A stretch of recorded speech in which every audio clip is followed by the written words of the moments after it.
Okay, it's 4 o'clock Central European time. It's even 4:01. So I think we can slowly start in, and the other ones who join us, they will keep up with us. All right. Yes. Anyways, this webinar will be recorded, so other people can always rewatch it afterwards. So let's don't waste time, I suggest. All right. Good. Let's begin.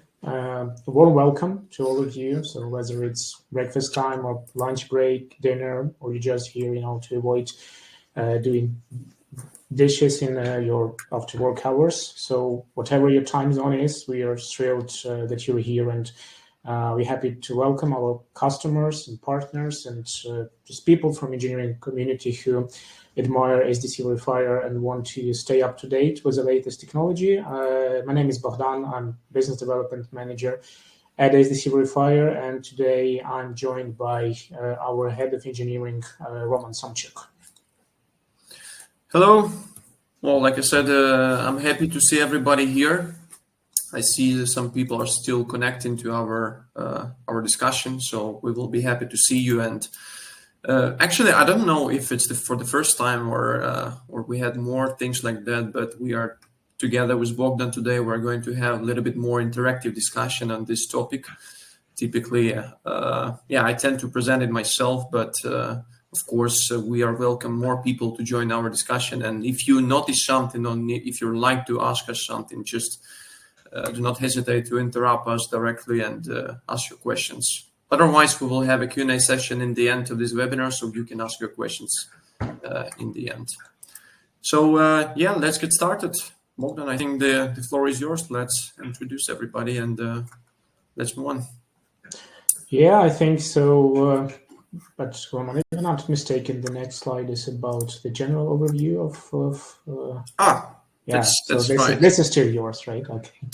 That's right. We have a pretty short agenda over here. I think everybody have seen that. So we will spend a couple of minutes on a very short introduction who we are, just in case for those who don't know us yet. Maybe 10, 15 or a little bit more minutes on the challenges in cranes and lifting equipment design. So I would like really to, because the topic of today's presentation is preventing failures, but failures occur for a reason. And there are some challenges behind that we are trying to overcome. So I'd like to start from common safety and operational challenges, and then highlighting the risks of non-compliance with standards. So of course we will highlight the best solutions, the best practices with SDC Verifier. How do we do that? How do we verify structures according to industry rules? What's more important, how do we optimize design? How do we save costs? And also something for the last minutes is about our new product, SDC SAM, but it's something I would like to keep your attention on, and this is for the end. We'll stop on this in more detail. So who we are.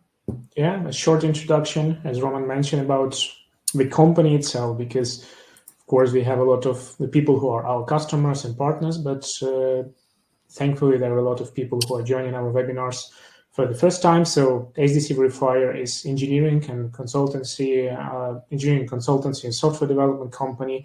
We are in the business since 1998. We have at this point more than 35 people working in from 3 offices around Europe, in Netherlands, Poland, and Ukraine. And in terms of the software, we are delivering a couple of products to engineering professionals around the world. That would be our SDC Verifier FEA standalone software with Annex Nastron solver, SDC Verifier add-ons for structural verification according to standard that works on top of ANSYS Mechanical, SimCenter, FIMAP, and SimCenter 3D. And we also have a web-based tool for asset management.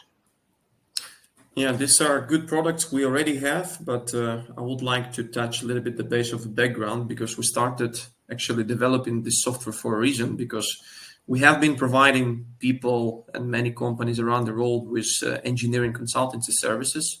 And we as engineers, we were struggling with many pain points. We were trying to overcome that to make life easier, to make life better, and overcome these routine things. So we decided to develop our own software. But so far, we're still we're still providing engineering consultancy services. So what we do basically, we provide with design checks and optimizations. We create digital twins based on your physical models, and we are trying to deliver the best practices to use them and to be able to support you at certification stage, at tender support, conduct structural calculations, support you with inspections, and many more.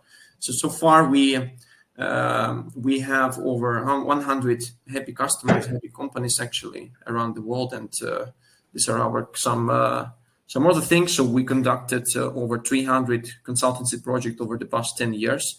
This is just to give you a better idea that we're not, let's say, the new ones on the market, but we are very well known in what we are doing, especially the heavy lifting topic we are going to discuss today.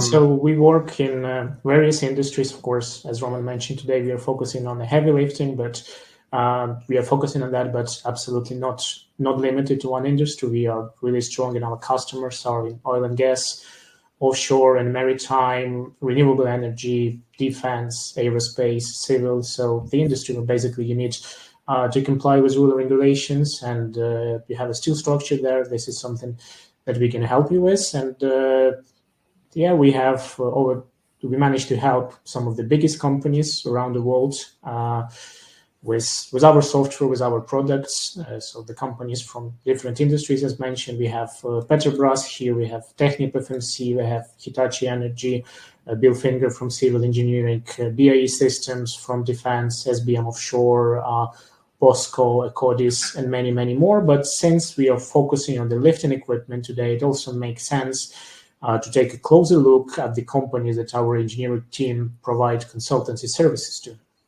Definitely. These are the software user companies, but we also have, of course, consultancy customers. So these are not everybody, but just some of them, let's say our common clients from heavy lifting industry. Just to show you that, many people are getting many people are receiving the values we're trying to deliver across the many challenges. But what I would like to start from actually, because the topic is the preventing failures in lifting equipment. So I would like to start not from the challenges, but from the core goal and the objective, because why do we have these failures? What is the main goal? The main goal is, of course, I think nobody will argue that we want to keep everything safe and in safe and reliable manner when it comes to our design and equipment. So, but to be able to do so, we need to overcome many important steps, many challenges that I would like to highlight one by one. So, first and foremost thing I would like to start from is the question I keep hearing from many companies, still keep hearing it, and I think we will be hearing that in the future for a long time, is the lifetime of the structures. Because that's a very typical question when we have, the client comes and says, hey, I have a very old structure, and what do I need to do to keep it in operation for some time? But what's more important, what is the current state of the structure? Because it's, 60 years old one, and it's rarely inspected. So we would like to know whether there are any existing issues or not. So that's the question we're asking. And of course, what is the actual remaining lifetime? I don't know for what period of time can I still use it? And what's even more important, can I still extend this lifetime? Yeah, because replacing entire steel structure is a costly thing. Yeah, that costs a lot of money, and nobody wants to do that if there is any chance to reuse existing ones and invest less money by implementing local modifications. So the main question basically related to the lifetime of the structure is, can I use it for another 10 or 20 years? And if yes, what do we need to do? So this is the challenge I would like to start from. The next challenge is directly related to this one, to the lifetime of the structure, because to be able to satisfy the requirements, to be able to determine what is the current state, what is the remaining lifetime, we need to satisfy the rules of the industry standards. Yeah, so when it comes to the standards, I think the most challenging part is that we have many old standards when it comes to the old structures, because if you have structure designed in 60s or 70s, it was probably designed according to old rules, like, for example, DIN 15018 or old NAN standard or FEM standard, which is still used by many companies, of course, although it was replaced by more harmonized standard EN 13001. But the problem is that according to these old standards, we see that we are very close to end of lifetime, or we already passed that stage, but structure is still in operation, and we barely see any issues. The question is that really the case? And very often this is really the case because these old standards, they are based on too conservative assumptions when comparing to your specific situations. For example, when we focus on this ship-to-shore crane, according to older standards or the traditional or classic calculation approach, we assume that, okay, it's designed for 60 tons load capacity, and we assume that it's all the time lifting up and putting down the load of 60 tons. So you have container weight of 60 tons over the full lifetime. But is it really the case? Definitely not. Because you can have different ship sizes, container sizes, different content in the container. So different, basically, usage by this crane. So, of course, it's not happening. So the actual situation is probably less conservative. Another conservative assumption is that we assume probably in many cases that, okay, my trolley most likely running from one end position to another end position. And this is, of course, 100% of the time, which is, of course, not true. Because, like I said, we can have different size of the ship. We can have different storage area. We can move it. We have different position of the trucks. So these things are really worrying, and which means that there is a big margin for extending your lifetime by making your assumptions less conservative. So along with all this, we have multiple different loading scenarios that we have to consider, because having such complex things like cranes or any lifting equipment, we need to predict all possible worst case scenarios to be on the safe side. And of course, when we are talking about standards, there are rules for that. Like in this case with EN 13001 standard, which prescribes many different load components, many different cases. And if you consider multiple load categories, load positions, for example, like with this trolley, load direction, so it's moving back and forth, trolley is moving along the girder to water side and the land side, different dynamic factors, partial safety factors. Basically, you're ending up with hundreds and thousands of different load cases to be considered. So this is a very time-consuming process, actually. And that leads to all these complex procedures and formulas we have to follow. And what's more important is that it's not always the case that standard prescribes something, and that's indeed the case in reality, because you can have different crane usage than prescribed by the standard. Yeah, standard says that, okay, you need to follow these conservative things, but in reality, you have a different scenario, and adopting this scenario, scaling this to your actual state is something that that can save you actually years and a lot of money.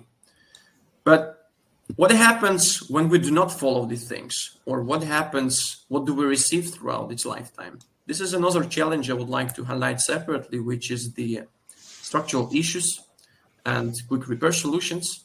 Because, typically people come and say, okay, we got a crack, it's huge, and is it still safe? It can be any kind of crack, like, for example, these ones on the screen, or they got some damaged parts, I don't know, some collision with something, or something went wrong, or you have local damage and you're not sure if it's safe enough.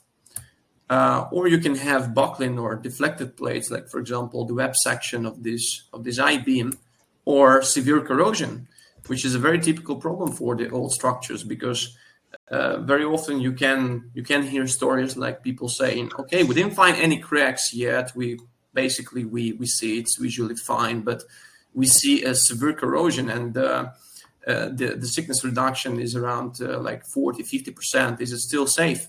Of course, that causes the huge buckling risk and many more issues. So that's the issue we have to deal with. And it can have, of course, consequences, because on one hand side, okay, we might got a problem, like in this case with the original design, when we got a crack of 30 centimeters. And then while developing a solution to solve that, it's been half a year and this crack went up to over half meter. So urgent action should have been taken into account.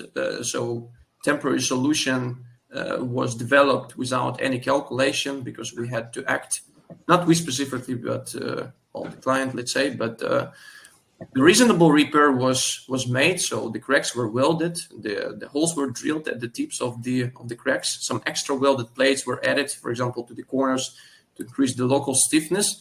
But it turned into additional cracks at the tips, tiny cracks at these holes started continuously growing, and basically they reappeared. So this is the consequence, and not doing the things that can lead to exactly situations like that.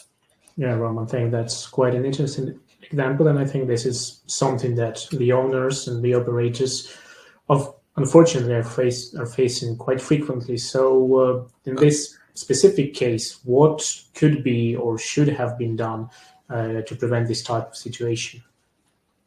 Well, of course, there are a few things, but typically, yeah, I would like to highlight, of course, calculations, because that's what I mentioned before. If we do that, we can directly predict what might have happened, what can we expect, what is dangerous, what is not dangerous. So we should not neglect the calculations when doing the things, but also the maintenance control. But like I said, the things are related to each other, because when you do calculations, you predict something, and that's the way you can build your maintenance reliable, So the amount of cracks, the amount of spots which are important, so you can take them into account, include in your maintenance plan, and keep them an eye. But of course, the core and the important thing is the calculation. You might say, okay, you can follow your hand calculation using simple rules, or you can follow your spreadsheets, old school spreadsheets. That's also okay. It's still done by many companies. That's fine.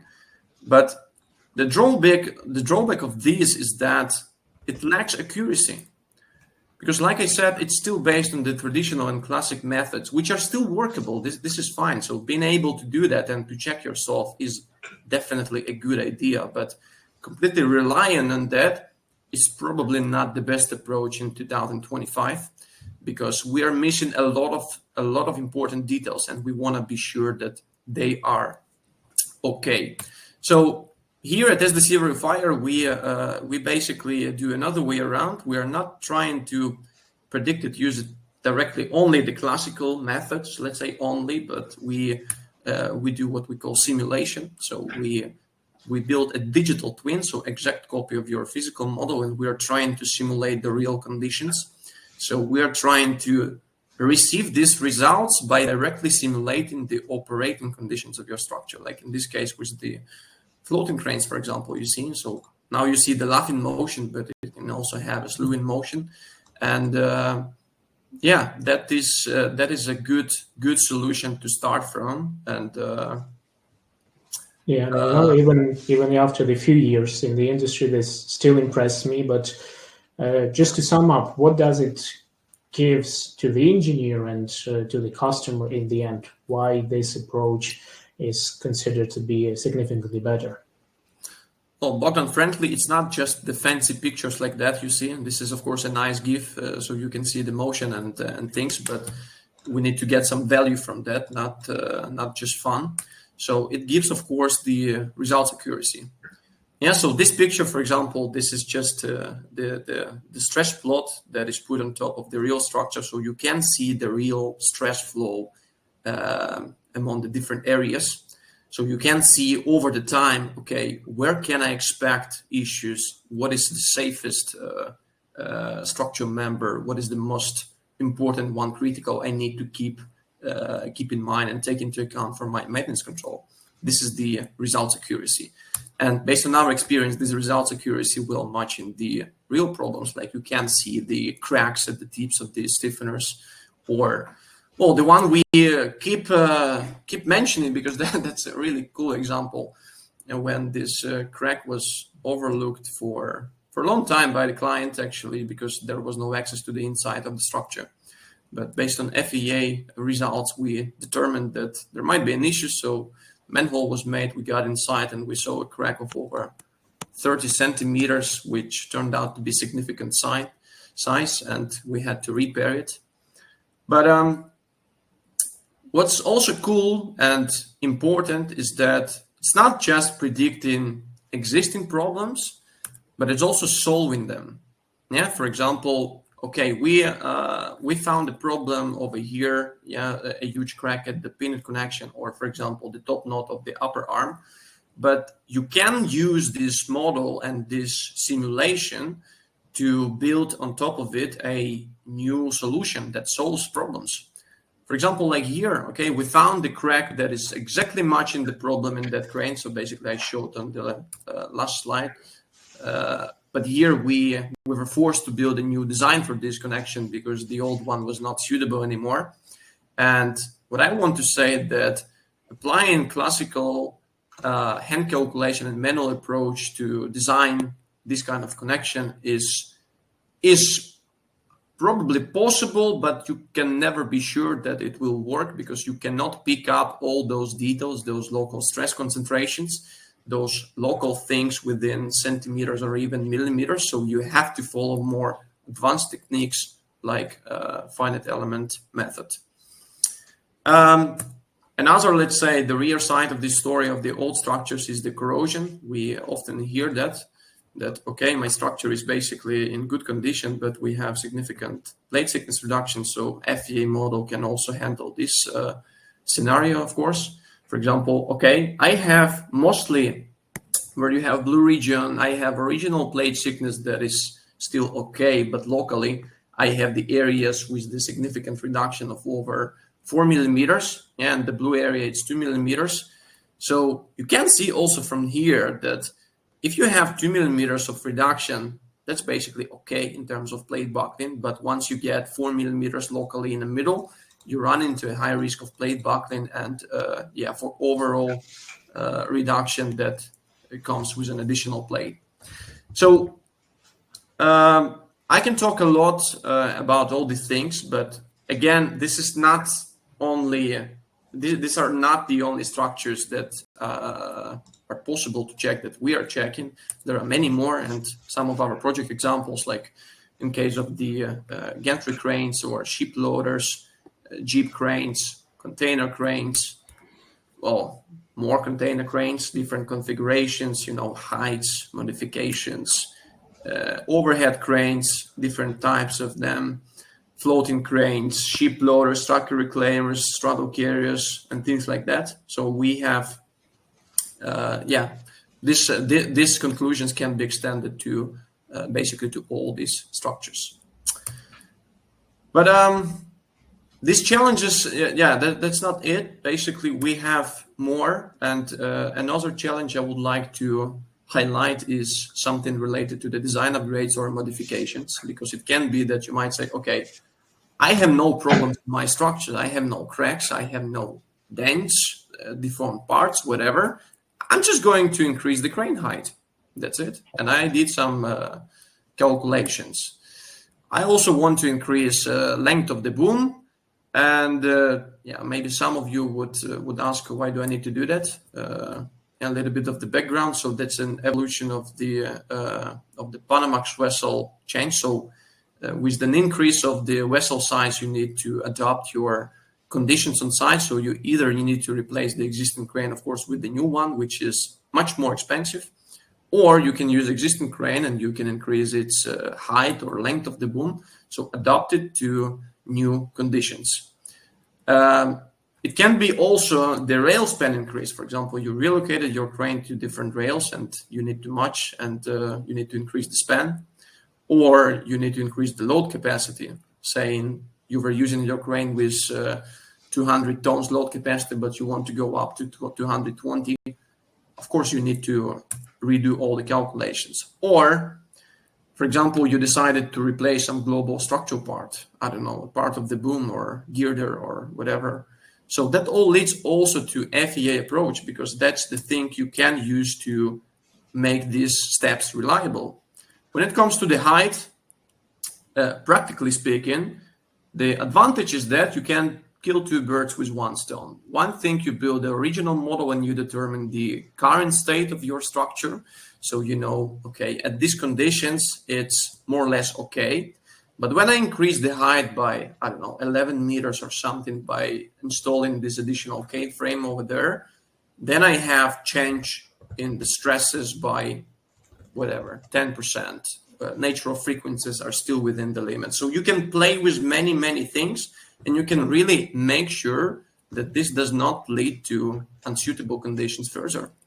Same is related to, that's just a different option of this height increase, because this K-frame can be added anywhere. Or you can have some non-standard conditions. That's what I decided to call it. Because you might say, okay, I have a crane, it's fine, but turns out that your speeds are higher than according to specs. So that changes the operating conditions.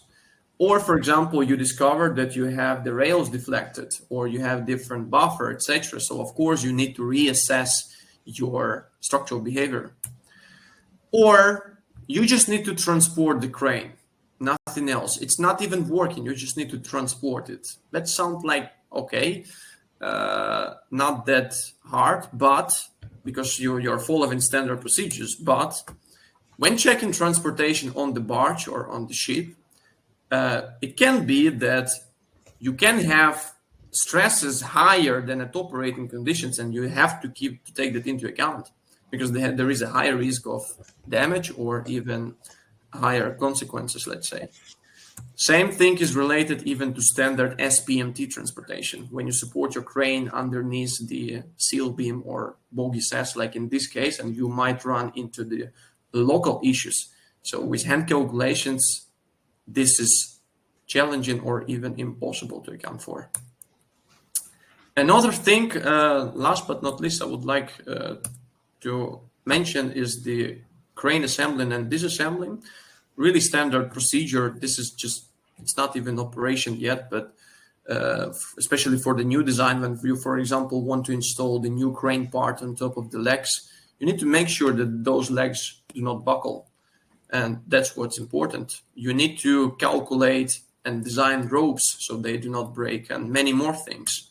Or when it comes to the dismantling of the crane or decommissioning, you need to know which cranes you need to use, where to position them, where to connect them to the structure, where are you going to cut. Because wrong things, or doing wrong things at this responsible moments can lead to high consequences. For example, like a very local buckling started occurring here, and then more advanced techniques should have been introduced to ensure that we are still safe enough. And one last thing is the crane relocation. I really wanted to put it also separately at the end, because long story short, crane designed for Belgium region is not necessarily suitable for Belfast region because of wind influence. Can be that the wind pressure is too high for this crane. It's not stable anymore. You have wheel loads problem. You have too high loads on your rail.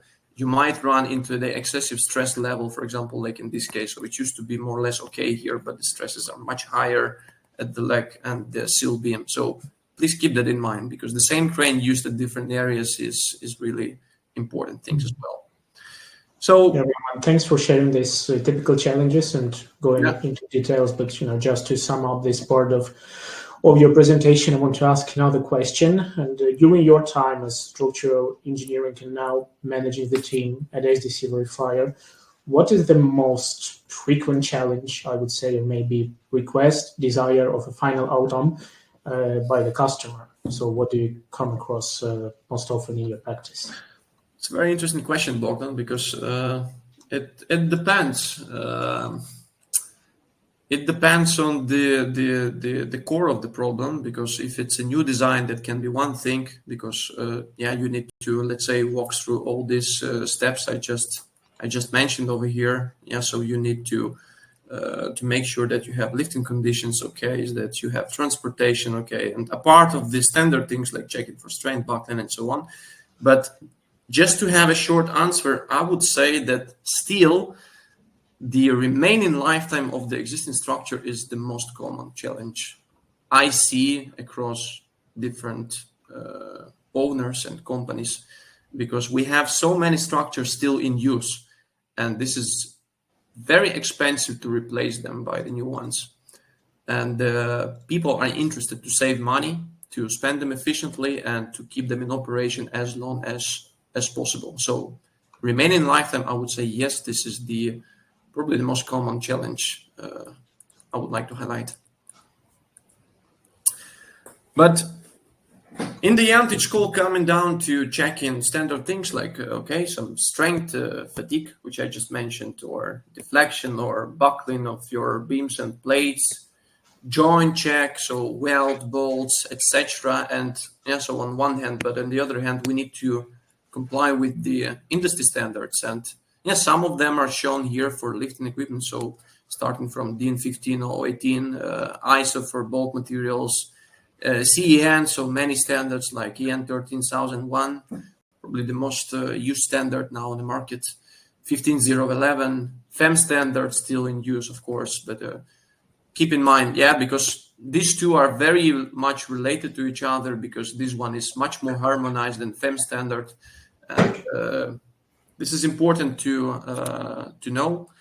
I don't think you are allowed to use FEM standard to design new structures. This is probably already restricted, that the new structures, they should be designed according to the newer EN 13001. But this is basically the idea.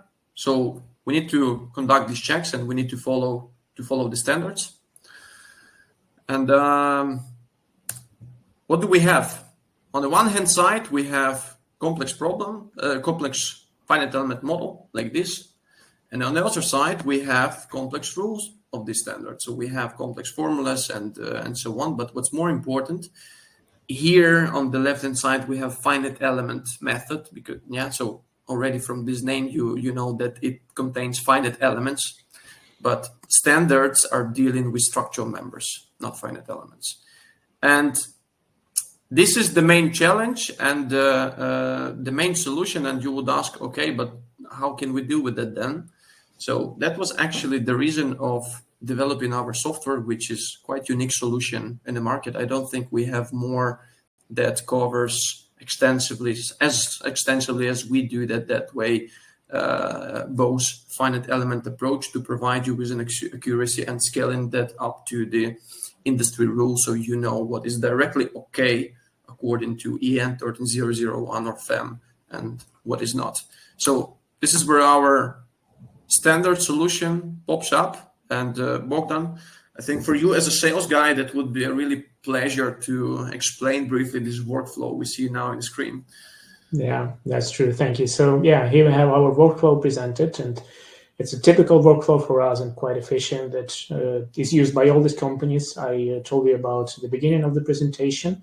So at the first step, we do the simulation either in SDC Verifier independent interface or with our add-ons. Then in order to do the checks, we have to combine the loads in the way they are prescribed within the standards. And of course, we need to have structural items identified in order to run the checks, because in your finite element models, of course, you just millions or thousands of finite elements, and we need to let the software know where the beams are located, welds are located, and so on. We have an extensive library of checks. At this point, it's more than 50 from various industries, various types of checks, and various countries, I would say. And of course, at one of the latest stages, we have to do automatic documentation of everything that has been performed in order to have this complete, comprehensive document ready for internal discussions, to present to customer, to present to government if you have some government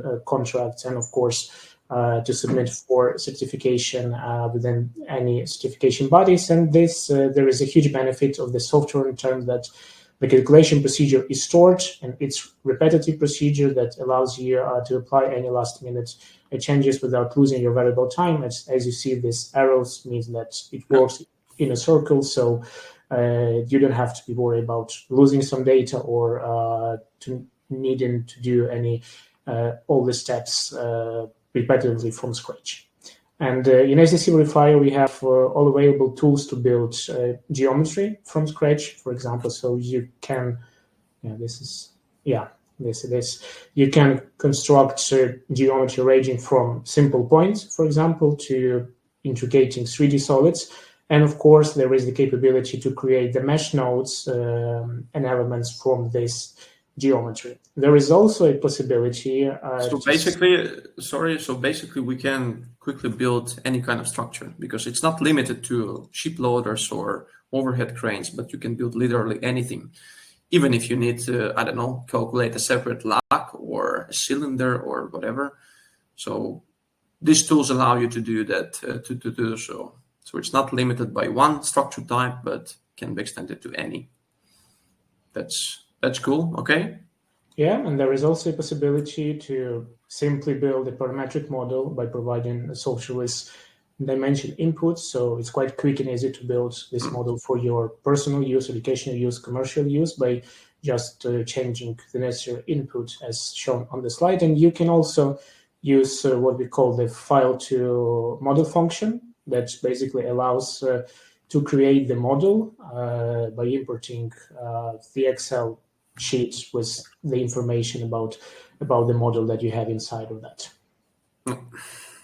And by the way, this tool, I find it especially useful for typical cranes, because if you're dealing mostly with ship-to-shore cranes, it's quickly doable. Huh? You just fill in, what is the height, width, out, reach, back, reach, done, and then you create quickly a simple model to see what is the difference between different design. Hey, is this brace going to help more, or does it meet my expectations? Something like that. But can we also use existing models? Because I would, if I was a user, I would say, okay, but I already built a model in ANSYS or something. I don't want to build a new one.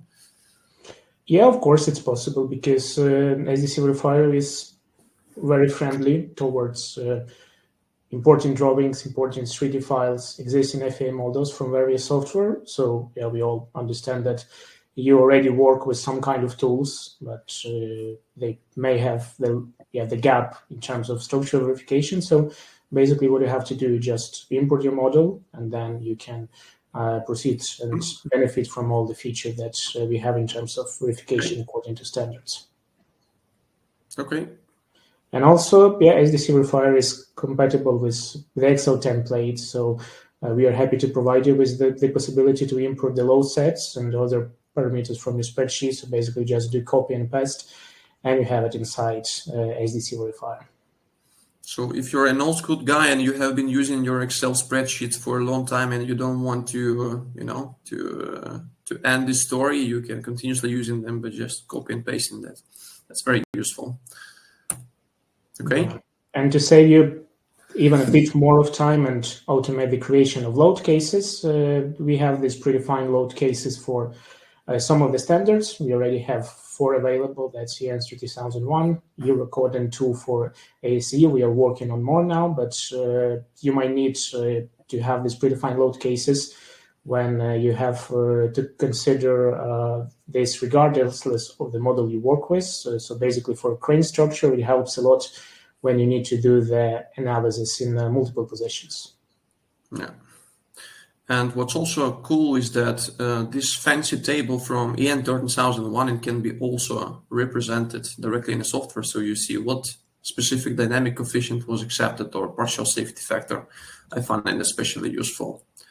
And what is also a cool feature is that while doing so, you don't have to open standards anymore, because you have dynamic, buttons you're pressing, and then you have popping up the windows directly with the screenshots from the standards you need. So, okay, the load cases according to Eurocode. So you have these tables, what are the dynamic factors according to EN 13001. And this is, of course, different for different standards. And in the end, it looks like your simple matrix. So, when you want to edit those things. But I think because we were talking about like hundreds or thousands of different load cases which you potentially can end up with. And the question is, how can we quickly find out which loads are important or not, I would say. Because, okay, 1,000 load cases is fine, but do you really need them? So we have a tool, of course, that helps you to answer that question. Like in this case, used to be 132 different load cases, and it turned out that 8 load scenarios are really important. And you can highlight them in the plot. For example, load set 70 is important for all these green areas. So it means that the highest stress level in this region, in this green area, occurs from that load set. And yellow areas are subjected to the higher stress level caused by load set 33. And so on and so on, which is especially useful when you have, for example, also a crane in different positions, like this jeep crane. So yellow members, so these front ones and the support plate, we know that the highest stresses are coming solely from position number 5. All other positions are not important. So that saves you a lot of time on figuring out and taking into account these intermediate ones and different extreme positions. And what's also cool is that it highlights it for you. So basically it transfers all these complex rules and stresses into the critical points you need to inspect and take into account in your maintenance. And it gives you a complete breakdown where it's coming from. So I know that 28% of the stress is coming from the conveyor load. So if I adjust my conveyor load, I might save a lot of stress there, or platform load. And I see that the wind influence is really marginal, which is also kind of a good sign for me. So I don't overspend time on modifying this type of load. And what's also important to know is that our standalone tool is the SimCenter Nastran supported solver. So this is a well-recognized solver on the market, and this is came from NASA, and I think. You knew that before. I just introduced that. So, okay. So that was the load combinations. Like Bogdan said, we have a recognition tool. So we need to recognize somehow structural members out of the finite elements. So it can be joints to check your connections, bolts, beam members to check the beam buckling, weld finder to recognize the welds, and the plates for plate buckling, of course. So why do we need welds, actually? Because when it comes to the remaining lifetime, welds are the key components in this section. So our software basically recognizes these things automatically. So you just click a button and then it's done. But why do you need that?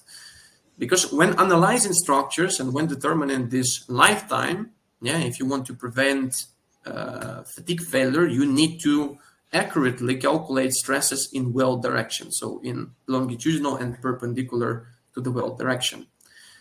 What's more important, these welds are used to determine weld classification, or the notch classes.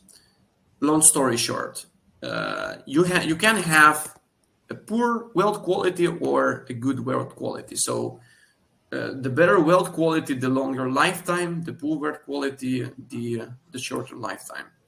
This is the short conclusion. But also depending on the type of connection, so the way you're welding your plates, the way the load is acting in your joint, and the level of this quality level, the level of this quality, you end up with different notch classes, which directly determine your fatigue damage or remaining lifetime. So good news for us is that these things are also accounted for automatically by the software. Like in this case with the ship-to-shore crane that shows you these different colors. Okay, each color means a separate notch class. So you see that these categories are automatically accounted for. So you just say, okay, I have lower weld quality, and poof, it's recognized and set. It, of course, can be done to any kind of structure, like in case of this overhead crane. So these things save you a lot of time and make your calculation accurate in this term. But what's also important and related directly to lifetime of your structure is the real crane usage. I was talking at the very beginning about the positions of your trolley and the lifted load. Of course, the trolley is not riding all the time from one extreme position to another one, but it's more uneven distribution depending on the actual use of your structure. Like here, for example. So you can take these things directly into account by implementing and breaking them into the cycle components, so relative number of cycles. So basically, you directly account for position of your trolley, what is the lifted load, and that's the way you accurately determine remaining lifetime. Same thing is exactly happening with, for example, gantry cranes, where you have different lanes, and you have different percentage distribution in these lanes, so you need to account it for as well. Or you have a certain pattern of your crane movement, like here, so you have to translate it into the software setup in the same way. Or if you say, okay, but I keep tracking these things, I know them because we measure this. For example, like in this case, where the hotspot fire analysis conducted to determine the actual load spectrum and the positions of the trolley.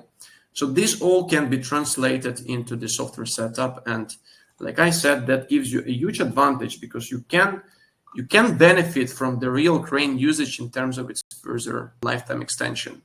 Like you can see here in this case, where the most of the movements and loads are concentrated here at the waterside legs. Exactly the same story with the jeep cranes, because you have different positions, different movements, and let's say, okay, I have crane mostly working in position number 2, while extreme position 1 and 5 are rarely involved. Yeah, so that's also potentially stress saver. Same thing with ship loaders. You can have different angles and retractable positions of your boom.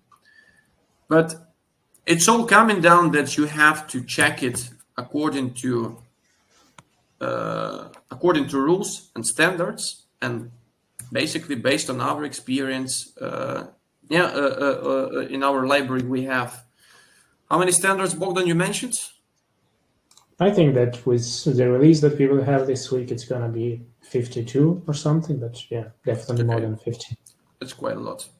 But what is related to lifting industry, we have, of course, a lot of them. So both CEN standards, FEM standards, DIN, ISO, Eurocodes, and so on. And these rules and this, let's say, synergy between the FEA results and the rules of standards, they result into the very accurate, actually, findings. So like in this case, where we found cracks at the tips of the stiffeners and this internal crack, which I mentioned earlier, or the local spots we have to account for. And what we should do, Roman, if the results are, for example, not within the allowable limits? Bad luck. Oh, that's a joke. Of course, there is a solution, and this is quite a typical problem because you have a very big and large structures, and you can have some local issues. But what we see that from crane to crane, from equipment to equipment, a lot of them can be solved with local local reinforcements or local solutions, like in this case, for example, for overhead crane, where we had one concerning area that was resolved by the small plate welded here, or what I mentioned about the floating crane that, okay, it used to be a crack in here and it was replaced by the completely new design and implemented and back to the structure. Or we have an optimization model in the software that helps you to do the things also automatically. Like here, we see that there is a buckling risk in this beam member, so we can basically update it with the suitable cross-section, or same things to do for the weldings. But I would say, okay, we have so many steps been through, and so loads, FEM model, and so on. How the hell should we remember all this? So that's the way where our automatic generation comes. So we are able to generate quickly extensive overview. So export this to Word, PowerPoint, or PDF documents. And this is not only needed for sending to the client. I don't know, some time ago I conducted a separate webinar on the report, and so feel free to check it on our YouTube. But there is actually a deeper idea in this, because even if you do not deliver any reports to your clients, having things like this is extremely useful. Because when you're dealing with structural calculations, with any kind of calculations, you need to make sure that you are doing this correct, especially when it comes to FEA model. You need to check yourself. Some companies have quality and assurance departments. Some companies do some internal checks themselves, I don't know, by engineers. But when you generate something, some quickly generating reaction forces, stresses, without extra effort, and you can quickly go through and see and notice some stupid thing that may be a mistake that you didn't notice, that is extremely helpful. That helps saving you a lot of time. And when you have a third-party review, basically, you have no questions because you have a full transparent story. Every single item, every single thing is included in that documentation. So that is cool. So starting from model description, so your weights, properties, loads, results overview, and ending up with the conclusions and really important information. Yeah, and Roman, since I started working as a Verifier, of course, I know no other option apart from the generation of automated reports with the help of the software. But I think that over the course of your engineering career, such tools have not been available at all times. So could you shed some light on the time-saving benefits in this regard? For example, how much time you can save with the reporting tool on a typical project or a typical structure, for example? It's a tricky question, Bogdan, because it depends. It depends on the scale of your project. Because analyzing, let's say, a piece of plate, where you don't have, let's say, much information, and analyzing such complex structure like ship loader, these are completely different levels. Also, the level of detailization and the purpose you need this report for. But on average, we see that, when talking about, let's say, larger things, so not just like a local component, but a crane or unloader or something, that helps saving you around 50% on this documentation, and that is a considerable amount of time, in my opinion. But then you might say actually that, okay, we now reported 500 pages, we have thousands of loads, we concluded something. What's the next? How can we keep on track all this amount of information? And I think this question is actually reasonable. And this is actually something I would like to separately highlight as a challenge, because this is common to reliable maintenance and inspection schedule. You receive some results, you schedule inspection, and you want to validate your physical model and numerical model, and then make conclusion about your structural health. So try to answer the list of questions yourself. Okay, what and when was it inspected? So what is the health status of my asset? So I have 5 points in my girder cracking, but does it mean that full unloader is not okay or something. What was found? Yeah, do you have all these details stored? When do I need to check it next time? So I did structure inspection, visual inspection once, but when do I need to do it next time? That's it or not? Is this crack still acceptable in terms of structural health? So let's say you found, I don't know, 1 or 5 cracks, but does this crack mean that full structural component is going to fail? So you have to make such conclusion or to get it from somebody. And the most important, where the hell do I store all this? Yeah, I'm not even talking about the FEM model, yeah, because that's also a different story, but also this drawing some input data, some basic assumptions, FEA results, inspection results, what was found, some conclusions. Where do you store all this? Frankly, I think it's not a secret to nobody, because the more I talk to people, the more I'm convincing myself that there is either no or very poor maintenance control solutions in the market, especially when it comes to heavy lifting. I'm talking to people, okay, how do they monitor structural health of their assets? How do they find out when they need to conduct the next inspection? And I do not get many answers, to be honest. So I find it actually as one of the biggest challenges, and that challenge exactly forced us to think about something new. How can we make life easier for our community? So that was the reason for us to develop another tool, which we call SDC SAM. So this is Structural Asset Management Tool. So that tool helps you to overcome all these things, and we hope that it will be even better than it is now. So just a couple of 2 minutes max. What is this? So this is the online-based tool. So you are basically signing in. You have your account. You have all the information available, but you're logging in like having a different role. So whether you're an inspector, engineer, crane owner, you can set up permissions in a way that different people see different information, which is reasonable, of course. Once you get that, you see the list of assets. We call it asset. So it can be a crane, a straddle carrier, a cargo ship, whatever. If you do not see something on this list, you can always edit and even more extend it, because it literally can be anything. Yeah, we call that asset. So this asset is a global structure you have in use. So you go to the structure, you see the general information about it. So you have a dynamic map that shows you the geolocation of your structure. You see when was it last inspected. You see days to next inspection. You see a photo. You see a general picture of FEM model for comparison reasons.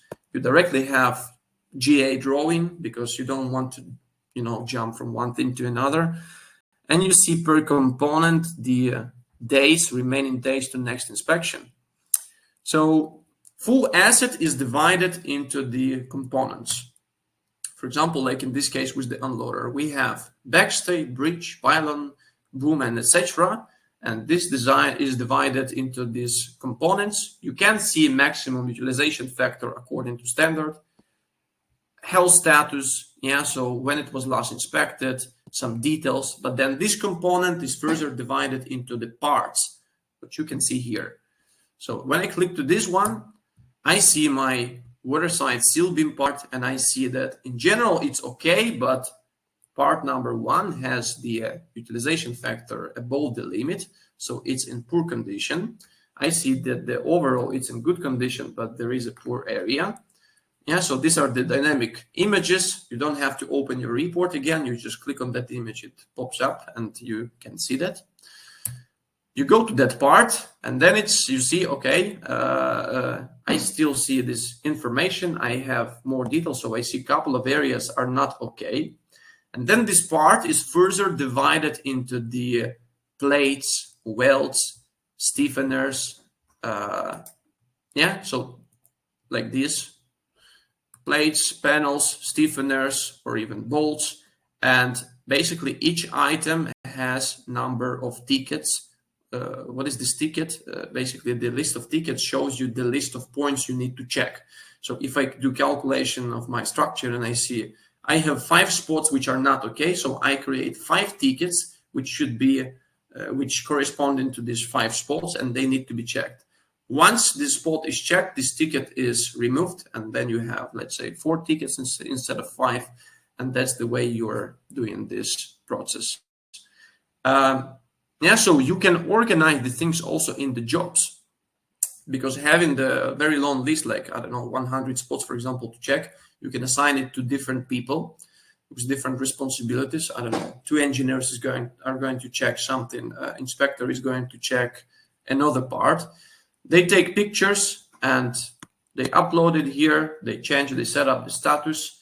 And what's more important, why is it all organized in jobs? Because you can come up with the time planning.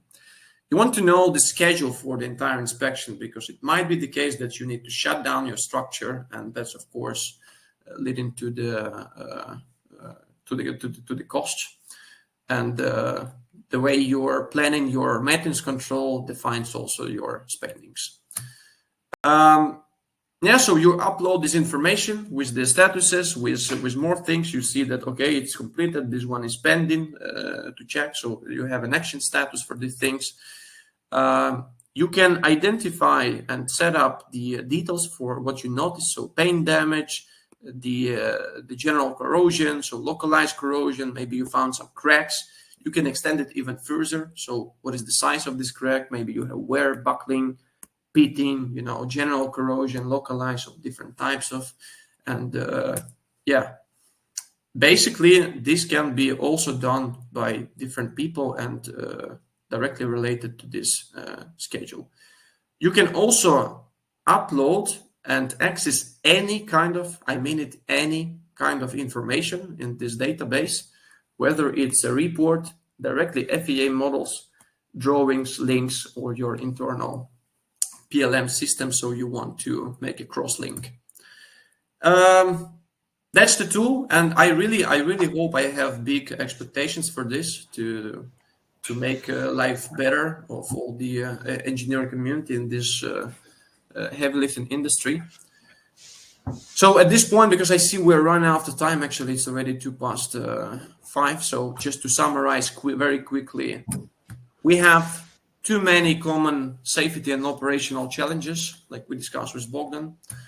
Adhering to industry standards is key to safety, because if you do not follow the industry standards, basically you're running into the high risk, and it can be dangerously misleading.